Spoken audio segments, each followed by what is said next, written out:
Hello everybody, what is up? Welcome back to my channel. So today I have a Goodwill thrift haul. I really wanted this video to be a thrift vlog. It's been a while since I threw in my headphones and just talked while I thrifted, but it was a zoo in there. Okay, let me tell you, I really don't enjoy thrifting around Halloween time. It is my least favorite time to thrift. Not trying to discourage anyone from thrifting their costume because I think it's the best way to go. I just hate crowds, and I feel like Halloween is the busiest time for Goodwill and thrift stores because everyone wants to thrift their costumes, which is awesome. I just hate crowds. So I only went thrifting for 1 hour this week.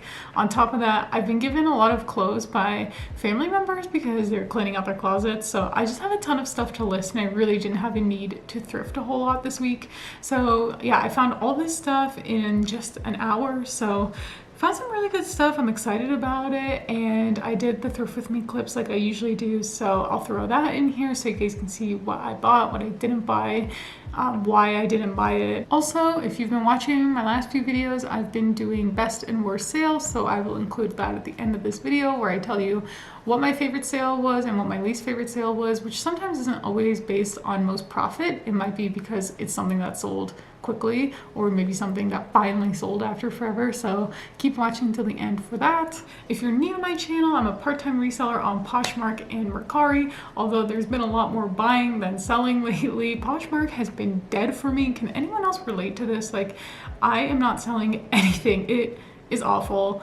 Mercari is kind of coming through right now, which is awesome. But yeah, Poshmark, I've made like 4 sales in the last week. Just being honest, because I am not like a top seller or anything like that. I do this as a hobby. So with that being said, if you like this video, don't forget to give it a thumbs up. Leave me a comment down below. Subscribe. How are your sales? Are they as garbage as mine? I hope not, but if they are, at least we can be sad together. Anyway, without further ado, let's go on to the Thrift With Me clips, and then I'll do the haul. Okay, so we started off kind of strong with this St. John's cardigan. I didn't end up buying it, even though St. John's does well. Same with this LaFleur dress. It had some stains on the bottom, so I ended up leaving it behind. But yeah, that St. John cardigan, I might have considered it, but it was just kind of an older style, so I left it behind. I do have pretty good luck with the brand, but eh. So next up, I decided to go through the pants. If I'm ever in a rush and I don't really feel like spending too much time at the thrift store, I go straight to the pants because usually those have a higher average sales price, and I find a lot of good stuff in there. Although I'm feeling like now that it's getting colder out, people are picking through the pants a lot more than they might have been in the summertime, so I'm having a little less luck finding bottoms, but it's still worth it to go through for sure. You never know what you might find, even in the winter time. These DL 1961 jeans I came across, I kind of considered them. I find them a lot at the thrift store, and I've sold them before when I did my free neighbors pickups last year, and they actually sold really fast. I think they sold within a day, but I just don't know enough about them to get them again. So if I find them at the bins, I'll probably get them, but DL 1961 is a brand I usually leave behind. Same with pretty much every other brand here.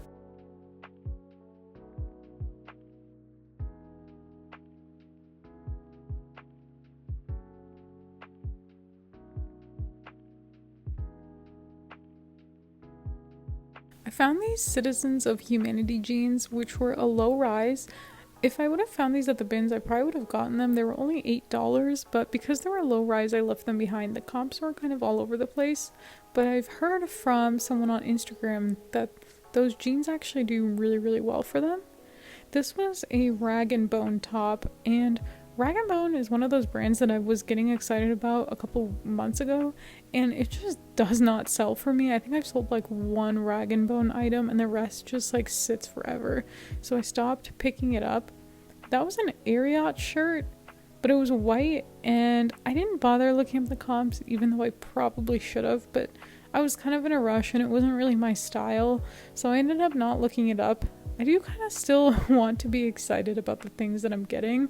I want to like what's in my closet and not just get something for the sake of getting it, even though I do that all the time. I was not in the mood today. I looked through the flannels because flannels are doing surprisingly well for me right now. I sold both the Patagonia and the UGG flannel I bought recently. So that's why I went through these, just to check, but there was nothing good, unfortunately.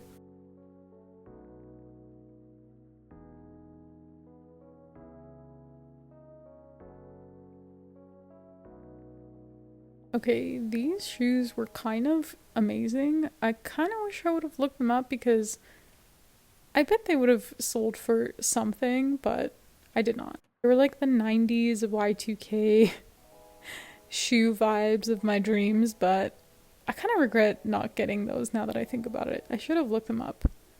The FOMO is real. Next up, I went through the t-shirts and the long sleeves. You guys know how I feel about going through the t-shirts. I don't really like it, just because usually t-shirts have low average sales price, but you never know what you might find, so that's why I decided to still go through it anyway. I have found some real gems in the t-shirt section. A couple of weeks ago, I found that Saison t-shirt. Sometimes people just put away things in the wrong section, so it never hurts to just check.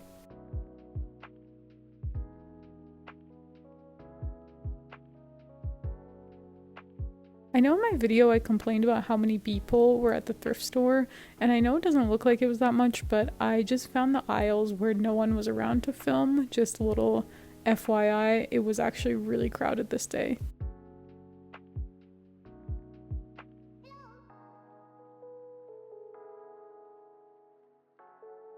On this Peruvian Connection dress, it was only $3 I think, but there was a stain in the front that I didn't want to deal with.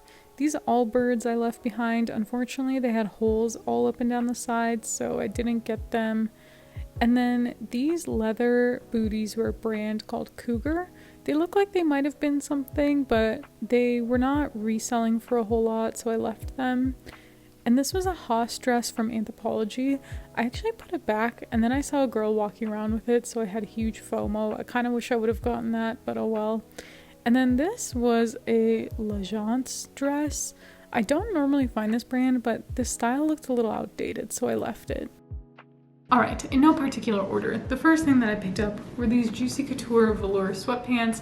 Who would have thought that I would ever be picking these up again? But they are kind of back in style. I don't know. I have a lot of luck selling Juicy Couture. I've sold all of it that I've ever thrifted. I've even sold stuff that I thrifted back when I thought it was still cool in high school, and I made a profit on it after all these years. So kind of cool. But that is what the logo looks like, the classic Scotties. And it has the logo on the side. I kind of have a feeling, I don't know for sure, but I have a feeling that if the logo is on the butt, you can get a lot more for it. I don't know, just a feeling. But the comps for this were anywhere from $25 to $50. So I think because this has less bling, it might go for a little less. I could be wrong, I don't know.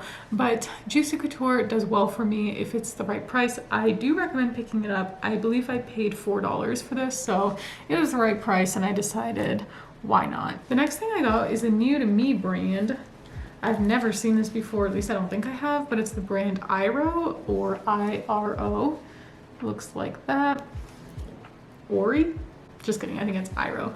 But it is this black vest, kind of an interesting look. It's kind of looking like a shag carpet vibe type of thing. This was only, it was like $4 as well. It was 30% off of $6.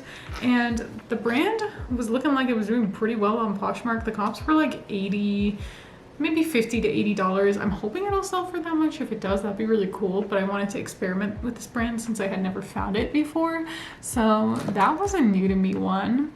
If you have any experience selling IRO or IRO, let me know down below. I love to know. The next thing that I got, this was so exciting. It was like one of the first things I found when I walked in, and I was shocked because, like I said, the Goodwill was packed. There were so many people there, but this was a Patagonia Cinchilla sweater in a woman's size medium, and like immediately I saw this from far away and I knew exactly what it was. I like stopped what I was doing and I ran over there before anyone else could. But looks like that. Obviously, I'm a Patagonia lover. We love Patagonia. I love to sell Patagonia.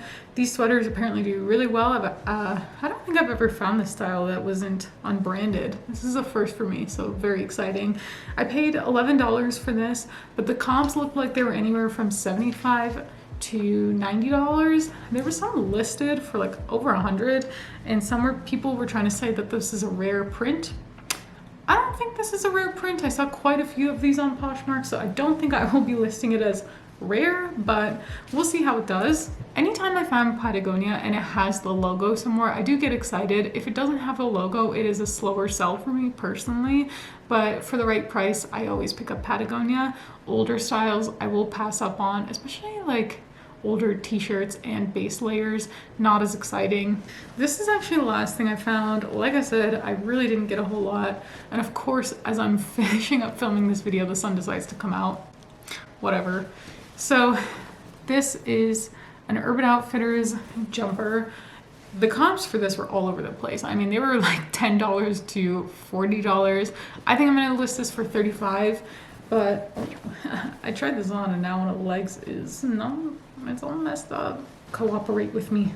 So it is like a tie front with t-shirt sleeves and jumpsuit style. Jumpsuits are a little bit harder to sell, I think, because a lot of people might not know how it's going to fit them exactly, so they're a little more hesitant to buy these. But I did think this was really cute. It's a size medium, good size. I do think this will sell. Some Urban Outfitters stuff does well for me, so that's why I decided to take the risk. Plus, I kind of wanted to try it on for myself, if I'm being honest.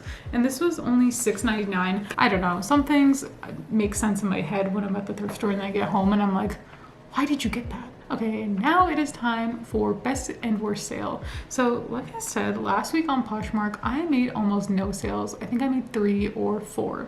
One was a bundle, so really like 3. So my best sale actually happened on Mercari. This is why I love cross-listing. Also, Mercari, you get more of the sale, which is nice. They take less of a cut. So I sold a pair of Tiva Della Vina dos Alpine booties.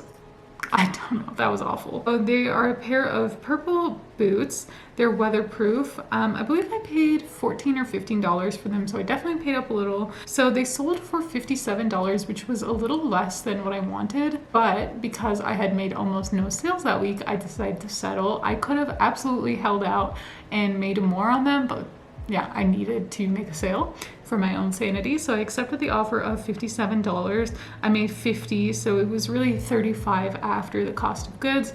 Not the worst, not the best. I should have probably held out and not given in due to desperation, but sometimes you do what you have to do. My worst sale was, I don't even know, they were all so bad on Poshmark. Probably this Lululemon set of 3 stretchy headbands.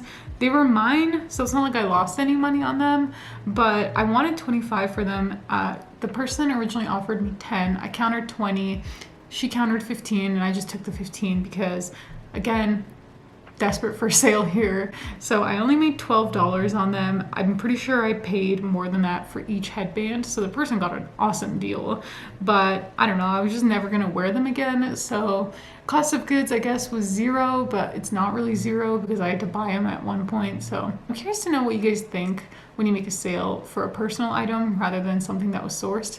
For me, it depends on the item, but for these headbands, I was a little bit bummed. I was like, oh, I could have gone a little bit more, but whatever. I'd rather have some dollars than no dollars. Anyway, that was my best and worst sale of the week. I hope you guys enjoyed it.